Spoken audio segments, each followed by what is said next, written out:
Tarixning qaysidir sahifasida ikki do'st bo'lgan ekan.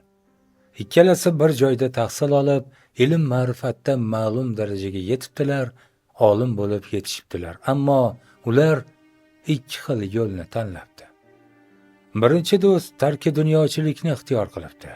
Tog'larga chiqib ketib, kechalarini ibodat, zikr, Qur'on qiroati bilan, kunduzlarini ro'za bilan o'tkazishni boshlabdi. Butun borlig'ini Allohga bag'ishlabdi. Ikkinchi qahramonimiz esa ilmini xalqqa yetkazish uchun va'z nasihat qilibdi, shogirdlar yetishtiribdi, oila quribdi, kasb-hunar qilib boylik to'plabdi, katta bog', masjidlar, madrasalar qurdiribdi. Xalqqa sof islom ta'limotini yetkazish bilan umrini o'tkazibdi. Aqli solih farzandlar tarbiyalab, yuzlab shogirdlarni kamolga yetkazibdi. Oradan yillar o'tibdi. Tarki dunyo qilgan qahramonimiz asli shariat tarki dunyo qilishga targ'ib qilmagan bo'lsa ham, qalbidagi mustahkam e'tiqodi va Allohga bo'lgan ishqi tufayli avliyolik darajalarini topibdi. Hatto qushlar tilini tushunadigan karomatga ega bo'libdi. Bir kuni zikr qilib o'tirsa, ikkita qush gaplashayotgani qulog'iga chalinibdi. Ular bir-biriga "Mana bu avliyoning bir do'sti bo'lar edi, o'sha olim vafot etibdi" deyishayotgan ekan. Bu xabarni eshitib, mahzun bo'lgan avliyo uning qishlog'i tomon yo'lga tushdi. Yo'lda o'zini o'zi koyib borar edi. U bola chaqasidan oshinib kelolmagandir.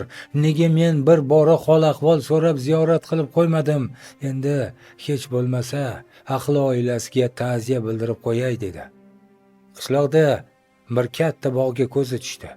Bu kimniki degan savolga falon olimniki, kecha ul zot vafot qildilar deb javob qilishdi.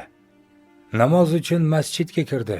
Butun jamoat ul zotni haqqiga duolar, tahlillar aytayotgan edi.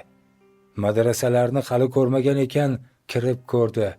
Yuzlab, minglab shogirdlar ul zotga bag'ishlab xatmi Qur'onlar qilmoqda. Nihoyat do'stining uyiga bordi. Farzandlari va aqllari ham takbir, tahlil, xatmi Qur'onlar bilan band. Vafot qilgan do'stining haqqiga qilinayotgan duolar, xatmlar tinmas edi. Ul zotdan moddiy va ma'naviy yaxshiliklar ko'rgan qancha insonlar u kishiga bag'ishlab ehson va duoi xayrlar qilmoqda. Bu holatni ko'rgan avliyo zot odamlarga ogoh bo'ling, ibrat oling. Men bu kishi bilan birga ilm olganman, ammo ikkalamiz ikki xil yo'l tanlaganmiz. Bugungilik kunda menga ma'lum bo'ldiki, do'stim tanlagan yo'l afzalroq ekan. Vafot qilgandan keyin ham uning amal daftari to'xtamayotganini ko'ryapman. Bu amal daftari qiyomatgacha ham to'xtamasa ajab emas. Qaniydi men ham shu yo'lni tanlagan bo'lsam edi. Alloh senga o'z rahmatini yog'dirsin do'stim. Sen yutding inshaalloh deb xitob qilgan ekan.